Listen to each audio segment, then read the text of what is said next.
All right, well, hello again to Betcha You'll Sleep. So I'm a little sick, and I apologize in advance if there are any edits or cuts in the recording. I simply don't want you guys to have to listen to me coughing or sneezing or sniffling too much. But I did have to wait until the podcast was approved on iTunes before I went on my merry way here, and unfortunately, I caught a little bug. Anyway, I left off the original welcome to the podcast with me talking a little bit of Hákarl. Hákarl. It's very hard to pronounce. I'm sure you can find the pronunciation of it simply by googling it. It has an accented A in the beginning. However, you can search without the accented A. You'll still turn up on what you're looking for. It is spelled Hakarl, and it is the fermented shark that is buried in the ground or underground or wherever, left to rot, to ferment for up to 3 months, and then it is taken out and left to dry for about 3 months as well, or something like that. I'll read the article for the actual specific timeline. And as I said in the previous podcast, they did used to urinate onto the shark as it was fermenting. It's no longer part of the process, but if you go for the traditional delicacy that it is, urinating on it prior to burying it to ferment is part of the process. So a few things about it. I have a couple articles here, and I'm going to start with one from theworldatlas.com. You can simply search for Hákarl, Iceland's buried, rotten, fermented, and dried delicacy.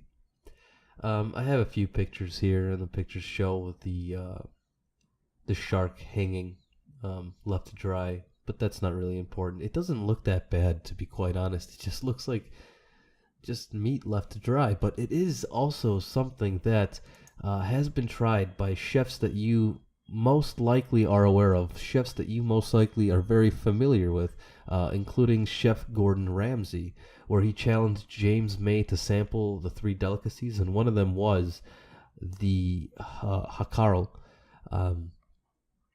And everybody seems to hate this. For good reason. It's fermented shark. It's basically rotten shark. But I do have to emphasize once again that there is a difference between fermented and rotten. And maybe depending on how long this lasts, I'll get into that as well. Another chef that tried it was Chef Anthony Bourdain. And he described the Hákarl as the single worst, most disgusting, and terrible tasting thing he has ever eaten. He is a very interesting chef, by the way. If you were ever interested in watching any type of travel documentary or, you know what I'm talking about. The Travel Channel shows that show chefs and other celebrities or whatever going to specific, sometimes isolated locations where you can find a delicacy familiar only to usually that part of the country or city or state or whatever it may be. Except Anthony Bourdain seems to usually hate this. It's almost like he doesn't like his job, but he's forced to do it because he knows it pays well. Which makes for a more authentic, I think, kind of experience. He does like to drink, and he actually, if you look into his past, he used to battle with heroin addiction and cocaine addiction and everything else like that, which makes him a pretty rare specimen because a lot of the times when people are addicted to heroin, they have to completely be rid of anything that may consume their life mentally, including alcohol. But somehow he manages to drink and stay on the right path, so good job to him. Anyway, let's go ahead and read a couple of articles here, and let's see if we can get you to sleep. So, Hákarl, Iceland's buried, rotten, fermented, and dried delicacy. Isolated in the North Atlantic, Iceland evolved Unique culinary traditions since the time of the Viking colonizers. Hákarl, or fermented shark meat, is one such dish.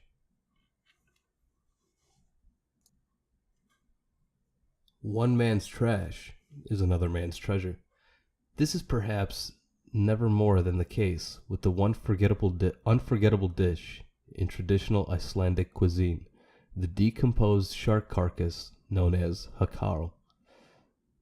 As a heads up, upon first encountering Hákarl, one should expect a full-on assault on the nostrils from the putrid smell that is reminiscent of rotten cheese mixed with ammonia. And if you're not familiar with the smell of ammonia, it's almost like urine. At least in my opinion. I think a lot of people would agree with that as well. But anyway, let's move on. If one survives the gag-inducing smell, he or she may feel brave enough to try and sample this fermented shark flesh. This is highly discouraged for outsiders, however. If one dares to be so bold, he or she must be sure to prepare to torture the taste buds by consuming what is perhaps the most unimaginable, rancid thing on planet Earth. Sound appetizing? Maybe not to outsiders, yet. To many Icelanders, it's a different story. I like that they throw in that it's not appetizing to an outsider just yet. I'm almost certain that the only way it will be appetizing to an outsider if the outsider came to Iceland and was stranded with most of civilization escaping Iceland except for themselves, and they just had nothing else to eat and they were starving. Because the introduction to this delicacy is it's definitely not making my mouth water. So let's move on. Icelanders are people with great pride and deep-seated traditions. When their Viking forebears settled the island centuries ago, Greenland shark, which is abundant in the icy waters of the North Atlantic, became the main staple of the island. The problem with the Greenland shark, other than the fact that it's fairly ugly, is that the meat is toxic to humans. At the time, it was one of the only sources of nourishment for the island's small population. So to conserve as much food as possible, the resourceful Vikings developed a preservation technique like no other to purify the poisonous shark meat. And now looking at this shark, it looks kind of like it's the ginger of the sharks. It almost looks like it has a lot of freckles. Its teeth do not protrude its face like you see on a lot of other sharks that look very aggressive. This thing kind of looks like just an ugly submarine with eyes that are barely noticeable. It's got like kind of reminds me of that one of the fish from SpongeBob. It's not a very interesting looking like fish. It just looks like a freckled ginger fish. Barely. I mean, I guess it has the body of a shark, but if I were to see it swimming up on me, if I wasn't terrified by its size alone, if I saw a little one, I guess, a little baby Greenland shark, I wouldn't think it's a shark. I wouldn't be too intimidated. Anyway, Kæstur Hákarl, or Hákarl for short, is prepared through a time-honored process. The same process used in Viking times is still used today. First, the shark is beheaded. Then, to eliminate the poisons such as, let's see here, trimethylamine oxide, and uric acid, a compound found in urine, a shallow hole is dug in the sand, and the Hákarl is placed in it with stones, sand, and gravel placed on top. The pressure of the stones causes the liquid to seep out over a period of 6 to 12 weeks, a time frame that allows the shark to ferment properly. After this, the fermented shark, which is 24 feet long on average, is taken out of the ground, cut into long pieces, and hung up to dry for several months. Now, is this 24 feet long on average after it's been beheaded, or is that the size with its head still? That's something I might have to look into. It told me the length of the shark after it's been already buried and beheaded. I'm kind of curious. Many Hákarl preparers claim they know the meat is ready just by the smell, and once a characteristic dry, brown crust forms, when the time is right, the pieces are taken down, the crust is removed, and the meat is cut into slices and served and enjoyed by many. Today, to get Hákarl, you don't need to bury your own shark. It can be purchased as a prepared food in Icelandic grocery stores. That is pretty wild. Something so putrid and disgusting that makes almost everybody throw up is something that is actually able to be sold by the mass at grocery stores. Now that makes me wonder, what foods might we have in America that are just absolutely disgusting to most other cultures? I don't think we have. I mean, most of our food, I believe, is cooked. That's something else I'll have to think about.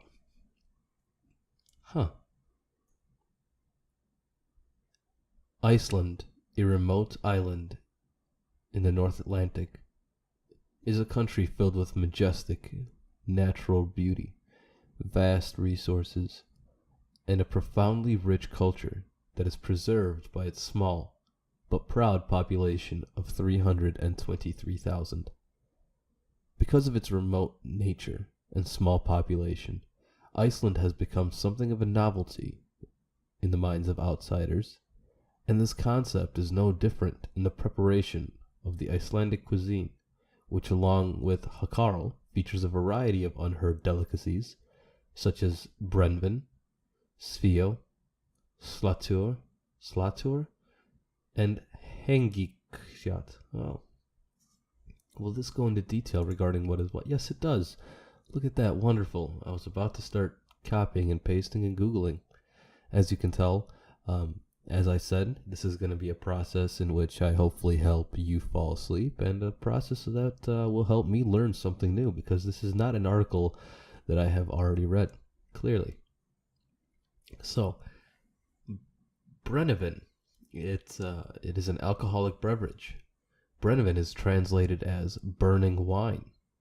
It is a schnapps made from fermented potatoes and caraway, and delivers a powerful punch to the system, even to the most.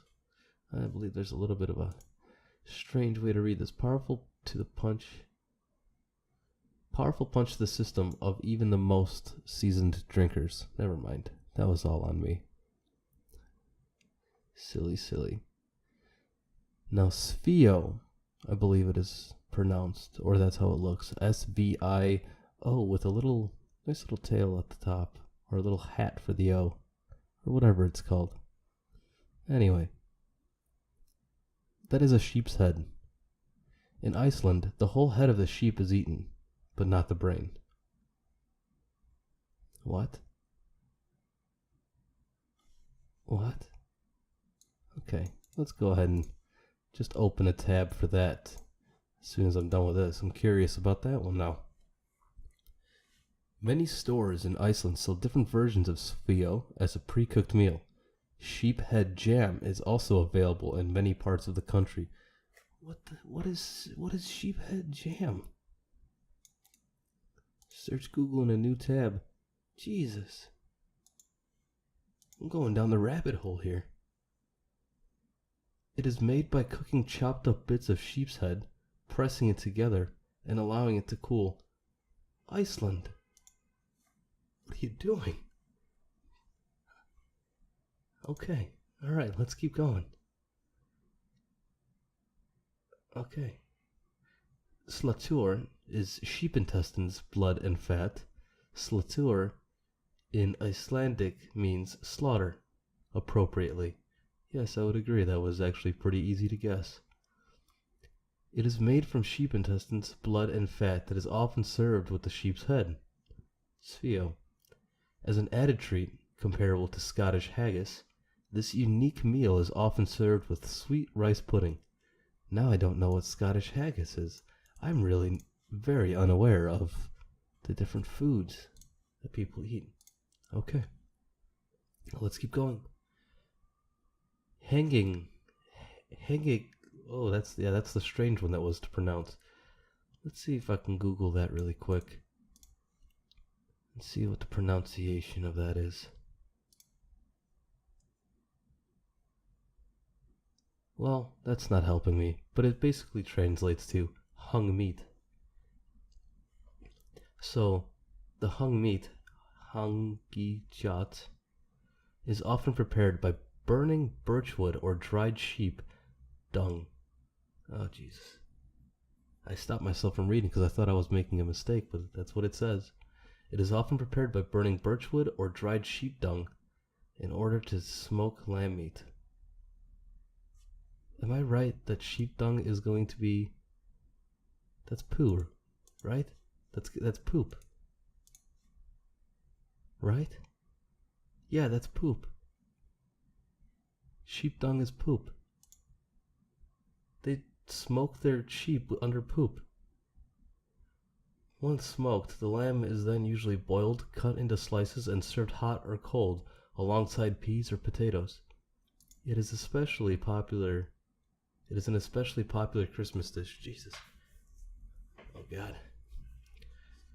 Okay, so the next section of this article. This is a lot more than I was expecting. Disgust or delicacy. Hákarl, like many other Icelandic dishes, is certainly unlike any other food in the world. Many consider it to be the most disgusting food on earth. Yet what is disgusting to some may be delicious to others. What makes the difference? Well, personally, I would have to say that the difference is that the fish that I like to eat, or any meat that I like to eat, is usually cooked thoroughly. It's not filled with poison prior to eating, and it's not smoked under poop. But to each his own. I guess this article is right. What makes the difference? Who am I to tell them what to enjoy? But that's not even an acquired taste. I used to hate mushrooms when I was younger, as well as tomatoes. And funny thing that I did to finally get over that dislike of those foods was I starved myself. And I don't recommend anybody to do this, but what I did was I starved myself for about 2 days. All I drank was water, but I didn't really eat anything. And then when it came time to crack, when I was finally hungry and I had to eat, I took a tomato with some salt and pepper, and I'll tell you what, that was the best tomato I have ever eaten in my entire life, and now I like tomatoes. And I did the same thing with mushrooms, except I didn't eat that with just some salt and pepper. I had that on a pizza. That was probably the best pizza I've ever had. Anyway, maybe I can do that with this Hákarl. Starve myself for 2 days, and I don't want to. I don't need to like this.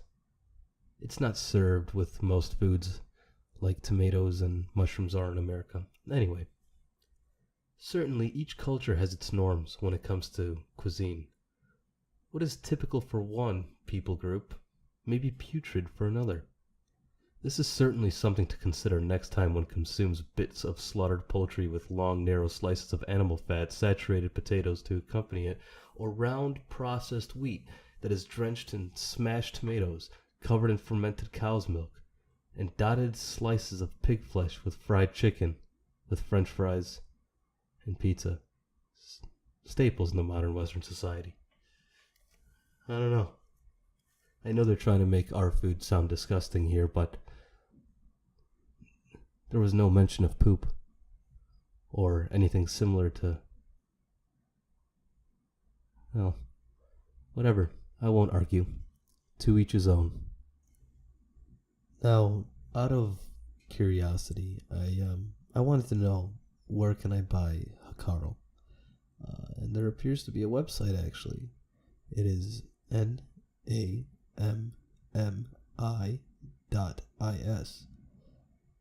So, N as in Nancy, A as in Apple, M as in March, M as in March, I as in indigo, .is. And I'm assuming that IS is for Iceland. Now here's a description of this, and you can get, it looks like it's 100 grams for $26. And it's only $4 more to gift wrap it. Look at that. You can get this, and the description is this: putrefied shark meat from the. I really picked the worst thing as my first topic. All these strange Icelandic words. Bjarnarholfen in Snæfellsnes area of West Iceland. Hákarl is fermented shark, usually buried for months to allow certain unhealthy substances to leak out. I like that they say that it's just certain unhealthy substances, when clearly after the limited, very, very limited amount of research that I've done, I've seen that it's actually toxic or poisonous or whatever it is. It's something that you need to get out. It's not just unhealthy, it's toxic. At which point it is then air dried. It is usually served in bite-sized cubes and is best washed down with an ice-cold Brennivin. And that Brennivin, oh, look at that. We read about that earlier. That's that alcoholic little drink that we had there. Hákarl is divided into two types. Oh, this is new. Hákarl, which is glass shark, the part closest to the hide, which is chewy and semi-opaque in texture. And then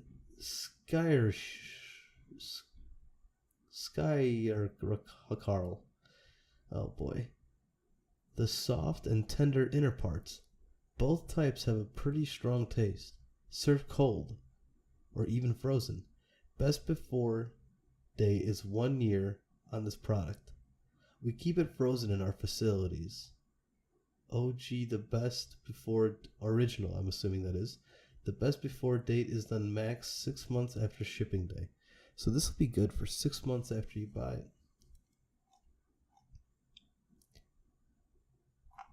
What else do we have here?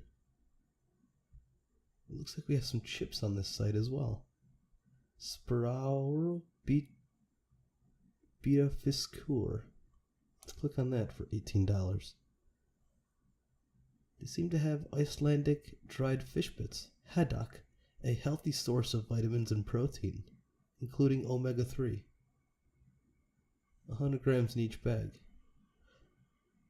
Fish chips might not be too bad.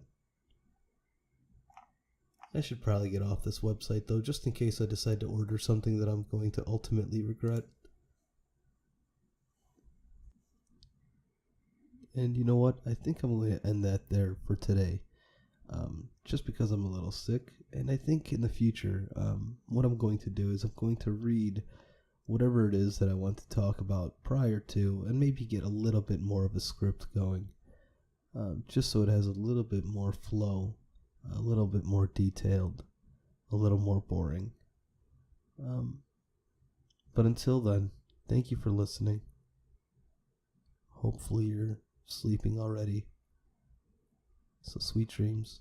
And if you're right on the border of falling asleep, sweet dreams to you as well. Till next time.